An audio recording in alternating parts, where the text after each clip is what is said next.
favorite line is from Gladiator, John? What? Marcus Aurelius. People should know when they're conquered. Ah, that is a great fucking line. Yeah. That is a great line.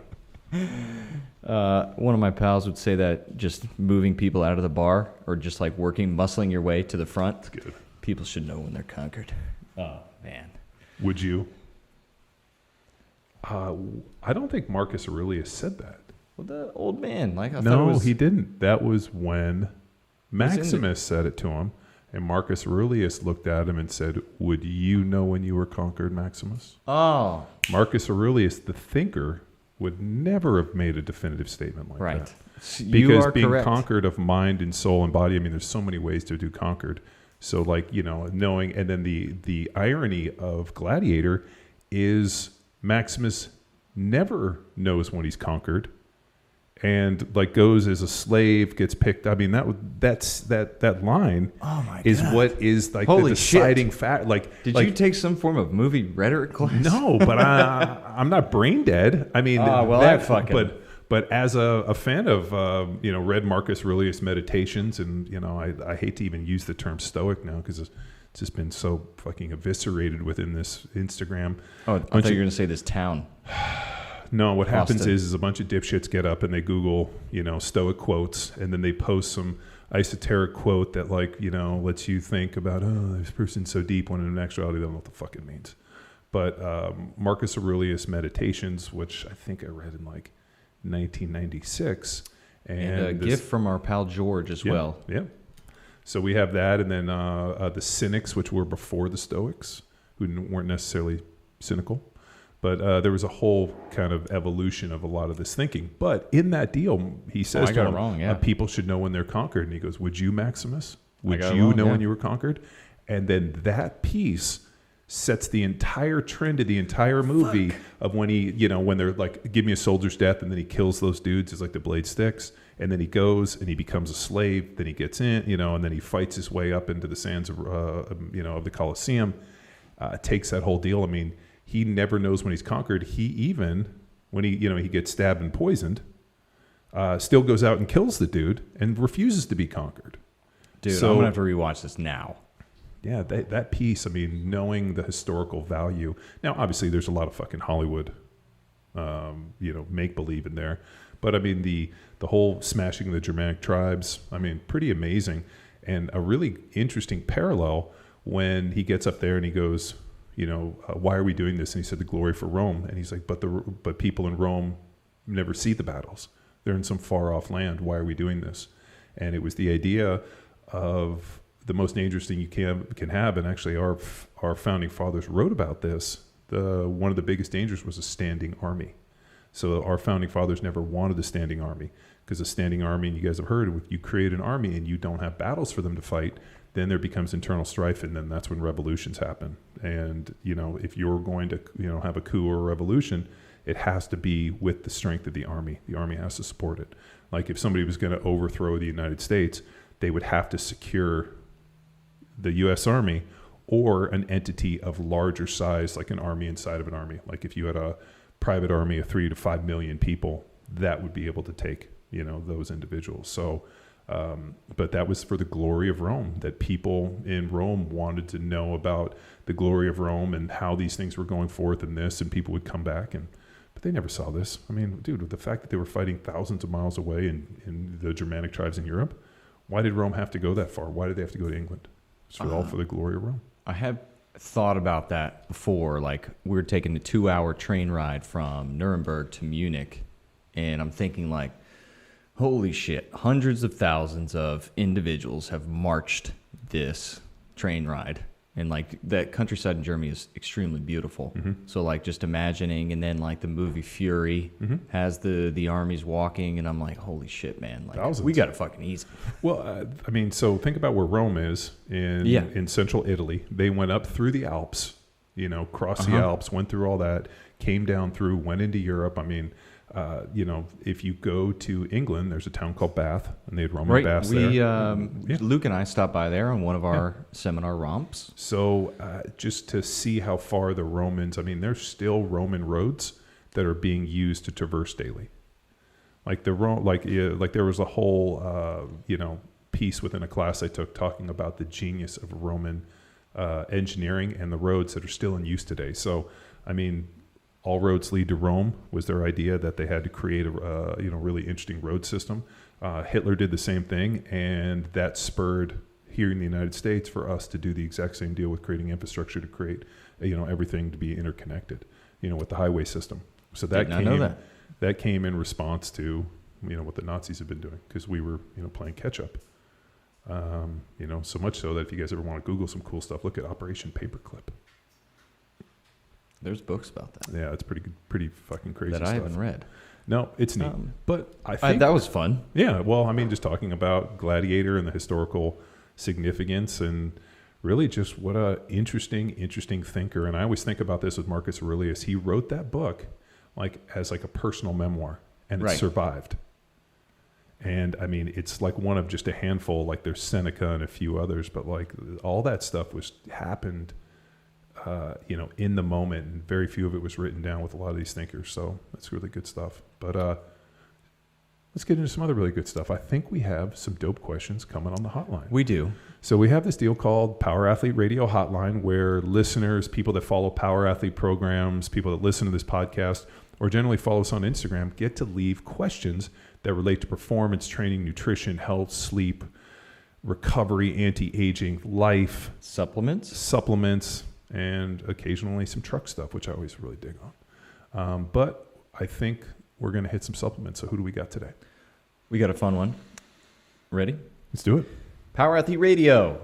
I was at Summer Strong and heard Woodsky's talk on supplements. I forgot to ask which creatine is the best one to take. Thanks for your time. Ooh.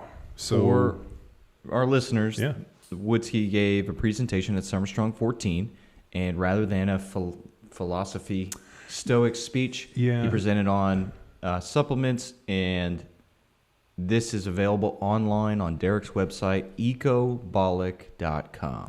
So every year I've heard Derek speak, and even when he came and we had that amazing moment with Talk to Me Johnny, where he spoke at Power Athlete Symposium, it's always real grandeur, and it's big, powerful thoughts. It's goal setting, and here, I mean, there's just some really heady stuff, but it's not always something that people can leave in action with today. And so I think it was on the podcast during the conversation, I tasked him with, what are the takeaways? What can you provide people to take away that day? And when he got asked to speak at Summer Strong, that resonated with him, so much so that during the talk he said, hey, John Walborn made a good point that we need more takeaways. So I'm going to take you back to the Poliquin Institute and rehash some of the nutrition supplement recommendations that they used for muscle performance recovery, and went into a deep dive. And it was really killer to hear him get up there and speak, because I think what people don't understand is he taught hundreds of those all around the globe, very similar to what we did. He went on the road for Poliquin and taught their, Poliquin Institute different, I think it's called modules, and, world-renowned speaker, world-renowned strength coach, and, probably one of the smartest dudes we know, and, multiple alum of Power Athlete Radio. So creatine. So I did not know this little fact, but it turns out creatine was first synthesized in the 1800s and has been around for many, many years. I first heard about creatine in 1991 from George Nangus. George came home with this big box where we came over to lift weights, and he had come home with these big boxes, and it was just this white powder in a white bottle with no labels. And he said, hey, take a teaspoon of this twice a day and let me know how you do. So we started taking creatine, and all of a sudden, recovery got better. We seemed to be getting bigger. We seemed to be getting stronger, and pretty much have taken creatine nonstop since 1990. At that time, the only creatine available was called creatine monohydrate. But over the years, they've developed a bunch of different versions of creatine. And we can do a little deep dive. I actually pulled up some information. For those of you guys who don't know, creatine is all about ATP production. So creatine phosphate, cellular energy production through ATP, and ATP is I mess up these words all the time. It's adenosine triphosphate. So that's the powerhouse. That's the energy to the cell. When you're producing energy, you're producing ATP. So creatine aids in that. Now, the first one, basic creatine monohydrate, was the first one I took, and really the one that I've taken predominantly over the last decades. But I did a little Google search on the different versions of creatine. Now, there's a lot. Everybody's tried to come back and put their own spin on creatine to improve upon it, to make it and sell it. The first one was called creatine ethyl ester. So that was one they were trying to basically create an ester out of the ethyl for the creatine. And if you look at the effects and all the research they've done, no difference, right, from creatine monohydrate. The other one was creatine hydrochloride. That one was allegedly more water soluble. So creatine's a white powder. You put it into water, or we were always told to put it into grape juice so that it could use the sugar, insulin, blood sugar deal as a transport. And we thought that it could get creatine in the muscle faster. I don't know if that one's still out, but that was how we did it. We always took it with grape juice. Is it more water soluble? Yes. Does it increase absorption? Maybe. Is it better? Marginally. Like the effects in the studies I looked at really didn't show anything significant. It just was easier to mix. So if you were going to put it in water, it was simpler. Number 5 was liquid creatine. Back in the day, it was called creatine, and there was a company that made a liquid creatine. Yeah, I remember those drops. Everybody in high school. Dude, super expensive. So what they did is they took creatine monohydrate, they somehow, basically put it into a liquid. Now, the one thing I liked about it is it wasn't as messy. So you could throw it in your gym bag, you could take it, almost like you could take creatine over the course of the entire day, post-workout, whatever it was, because it was in like a bottle and you just kind of poured it in. They had a ton of research where they were like, oh, it's 40% better and the effects and whatever. All the research I looked at, pretty much the same as creatine monohydrate. But the one plus is that it's cleaner, less messy. You don't have any white chalky powder, and you can take it with you, and it was just easier to consume. So the next one was called Magnesium Chalate. And that one also was no better than creatine monohydrate. So the 6 that I didn't, and there was a bunch, man. Like when I say there was a bunch, I just picked out kind of the 6 that were, obviously came up the most. Yeah. And those were those. But when I started combing through the research, and not to say I dug through every single research that I did, I looked at 100 peer-reviewed articles. I glanced at a few. The results when compared to creatine monohydrate were pretty much the same. So the recommendation is find a creatine monohydrate from a reputable source. Don't buy it from, off of Amazon, from someplace out of China. I like the Thorne stuff. The Thorne is a little bit more expensive, but I order other stuff from Thorne, and so I just get creatine from them. But to go online, find a reputable brand. Don't buy into any of the marketing associated with it, just the basic creatine monohydrate, and that's the one. Now, a couple caveats. Creatine is not a steroid. You don't have to cycle it. And I get this all the time where people are like, should I cycle on and off? No. Well, where do you feel that came from? Like there's this weird thought that if something is performance enhancing, you have to cycle it. And I think that comes from like maybe Dan Duchesne's Steroid Bible, or maybe it comes from, some other stuff. Like so much so, I got a question the other day from one of my personal clients asking about cycling blood flow restriction training. Like, should I cycle on and off? And I'm like, it's not a steroid. Like, are you making gains? Like what we found was that 5 days of BFR was too much. 2 to 3 days, alternating between like 2 upper, 1 lower, 2 lower, 1 upper kind of a deal was really the sweet spot for it. And my comment was, are you still getting performance gains out of it? Are you feeling better? It's like, yeah, I'm getting stronger. I feel more jacked. I'm leaner. I'm feeling like $1 million. Well, then, you know what? Keep doing it. You don't have to cycle off it like it's a steroid. Creatine is not a steroid, so you don't have to cycle on and off, or I don't even know if people cycle on and off steroids. I've had some clients hit me up that are on TRT that just take the same amount, and then they go and they get their blood work and they might adjust based on some other factors. But I think that cycling stuff really came down to people taking a ton of steroids. Like hey, I'm going to base this thing with tests, and I'm going to take orals and all these other different injectables. And the problem is the toxicity was so high that they had to take them in short periods to actually give your organs and their body a time to recover.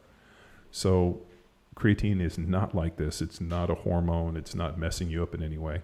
What it's doing is it's providing ATP, which is increasing, energy for the cell. But also, and Derek brought this up in our podcast that's coming out tomorrow, about it's a neuroprotectant. And I've always wondered if maybe one of the reasons that I did not develop the same amount of brain damage or brain issues, or if that maybe the stuff that happened was able to recover a little faster because I was a continuous creatine user. So I've been saying it for 10 years. Every vertebrate on the planet should take it. If you got bones in your body, you should be taking creatine. If you are an athlete that involves using your head as a battering ram, like rugby, hockey, football, whatever it is, you should be taking creatine monohydrate. And if you are a performance athlete or looking for longevity or looking to start off some form of mental decline, I think ATP, I think anybody who is in that 40, 50-year-old range should be taking it. So pretty much everybody should be taking it. Is there an age that you would recommend? That's a tricky one. I think if your kid is old enough to understand what he's doing, like trying to reason with a 5-year-old is very tough. And I'm not going to give my 5-year-old some supplements, even though he takes some vitamin D and a few other things that he's deficient in. But we also get blood testing done. I know that sounds crazy, but I do take my kids in at 5 and 9, my twins at 9, and I do get their blood work done by Dr. Tom, and I figure out where they're micronutrient deficient. Now, people would say, oh, that's a little crazy, but if you've listened to previous podcasts, and especially knowing Dr. Ankledon, you'll know that the food today is not as nutrient dense as it was 100 years ago. So if we ate the same diet 100 years ago, we would not have the nutrient deficiencies that we have. And for those kids growing up, as Mia, growing up in the 80s, it was different. But I think to kids today, being able to figure out where they're micronutrient deficient and being able to supplement with some things is probably a smart play for down the road. Mm-hmm. So there's no need to cycle off creatine. The other big one was loading. So there was always a loading phase for creatine where I want you to take. Yeah, I remember that. Yeah, so it was like, I want to say it was like 3 to 5 teaspoons for the first 5 days. And then once you load into it, then you take like, a teaspoon in the morning, at night. But the problem is if you take too much creatine, you're going to have some GI issues and you're basically going to shit yourself. So we messed up the loading aspect of creatine when George originally told us. And we pretty much, I think we took a whole bottle in one day. And that was pretty awful. We went to go run that night. Self-correcting? We went to go run that night, and it was like stomach cramps, keeled over. We couldn't run. I remember my brother had to yell at me, get the fuck up, as he's keeling over. Needless to say, like, I'm not a huge fan of the whole loading deal. Just consistently take it. Eventually, it'll reach a saturation point with it you need. I don't think you need to load it. Just a teaspoon in the morning, teaspoon at night. Derek did touch on that dehydration. So the cramps and people warning, or as a voice against creatine, was the dehydration factor. And I can't really remember exactly. The idea was that it was pulling water out of a cell in and basically, or a cell volumizer. I can't remember the exact piece, but they had an idea that creatine was pulling water out of the cell and was dehydrating people. I think that really comes down to salt. I think it comes down to a lack of salt. So if you're going to be using creatine or performance training or whatnot, probably got to throw some salt in. Our good friends Rob Wolf at Element are probably doing it better than anybody's doing it right now. I know I take a couple of those a day, especially when it gets real hot. Dude, the watermelon. Oh, it's so good. It's delicious. And mind you, I actually pay and buy Element. So this is not a paid endorsement in any way. Rob's my friend, and the product's so good that I actually buy it. And they'll ship us a few free samples, but for the most part, I buy it because I put it in my kids' lunches. My wife takes it. I take it. I know Chris, if it's around, he'll take it. Pretty much he's searching everywhere for it. Oh, yeah? Yeah. He's like, hey, I got to go into your pantry real quick. Kate, your clients need some more. You might as well just leave them in the gym. Yeah, just leave them. So that's important. So I don't think, and I'm sure people will disagree, whatever. No need to cycle off of it. No need to load it. And just find some creatine monohydrate from a reputable source and call it good. And don't get stuck in the marketing ploys of these overly elaborate creatines that they have, make all these preposterous claims that because it's a supplement, they don't have to justify the claims with the FDA. There was and I think we talked about it on the podcast, I heard a comment that I've never been able to verify, and I think it was probably some bro science, but the idea that we evolved eating fast twitch animals, so like a deer or things that moved at great speed, which because they were fast twitch and able to move fast had a higher amount of creatine than animals that were grazing and still. Now, I've not been able to find any proof of that, but I did find an interesting piece of research where they talked about creatine amount in meat being higher when it's dried opposed from cooked. Mm-hmm. So like if, which would, maybe make sense, but that the heating of the meat would destroy the creatine, whereas just drying it was in a higher level. So if you're eating a diet of, red meat and, to go back to John Harbaugh talking about don't eat chicken, it's a nervous bird, pretty fast. So, and I heard somebody be, well, if chickens are fast, wouldn't they have higher amounts of creatine? The only thing I could find was one guy who was not a scientist and I think was sat within probably the same genre as the dude who told us or that claimed to not lift weights at bands were better. But I couldn't find any research to support it. But that's also one of those things that's like, oh yeah, I could buy into that. That might make sense. But I couldn't find any research for it. But I did find research for higher amounts of creatine in dried meat opposed from cooked meat. The idea too, well, if I eat I'm eating a predominantly, protein-based meat diet, do I still need creatine? Yes. Take it. The jury's out. Neuroprotectant, increased performance, more ATP, more energy to the cell. And it's simple. It's easy to get. You don't have to cycle off it. You don't have to do anything too crazy. Just avoid all the crazy marketing stuff and just go out and get some basic creatine monohydrate. If you want to order from Thorne, go ahead. I think they're doing it better than anybody else out there. So, but I'm sure, our buddy Michael from Legion Nutrition, I know he's got a creatine. So, or maybe he doesn't, but we'll check him out. I'm sure he does. Yeah. He's pretty jiggy, and I know he sent us his stuff, and it's all pretty high quality. So as long as it's coming from a reputable brand, I think you're fine. And and you're interested in reading more and some citations, Rob Exline has 2 recent posts, one on creatine. It's for everyone. That's the title. Yeah. And then one on the jerkies, the meats, which is very interesting. We collaborated on that. I sent him a whole bunch of stuff, and he was so far ahead where I was on it. I was like, hey, you just run with it. And so, we got 2 articles on powerathletehq.com. We'll link those up in the show notes, and you can go in and do a deep dive.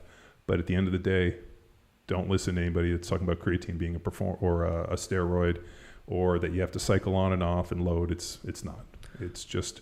Well, what should people do when they're offered NO Explode and C4? I'll tell people the same thing I told them at the seminar. Avoid things with the word explode in it. Because normally when you take them, either your heart's going to explode or your ass is going to explode. The amount of people that I saw taking all these crazy pre-workouts and having to run to the bathroom and shit their brains out was never a good deal. Yeah. Like, what part of that screams this is okay? Well, so they like the buzz. Well, so years ago, and I think I've talked about it, Abadjayev, who was the Bulgarian Olympic lifting coach, he came over to America and he gave this talk on how he would train football players. And I got forwarded the talk. It was translated, but he wrote a template. And there was a whole thing in there about low arousal, high arousal. So when those guys trained, they wanted to be very, very low arousal. Like there was no howling at the moon, no fucking, seat at the table, head through the deal. You're not cranking Metallica, trying to fucking, smash your head through the bar. Because that was high arousal and that was always safe for competition.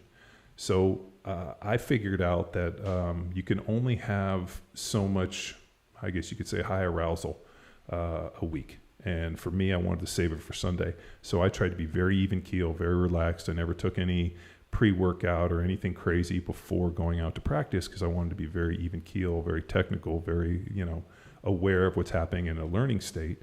And have a high level, I guess you could say, of intensity, but not high level of arousal. Now, come Sunday, I wanted to hear bombs over Baghdad and fucking run out there at 100 miles an hour and try to kill people. So when Abadjayev was talking about the difference between low arousal and high arousal, what they found was that if the guys were training were high arousal, then they would burn out really quickly and not be able to hit what they expected to in their competition. So what I get worried about when you have these guys that are basically fucking jacking pre-workout before every workout, what's the lingering effect? And not that, people are going out and they're, trying to play in the NFL or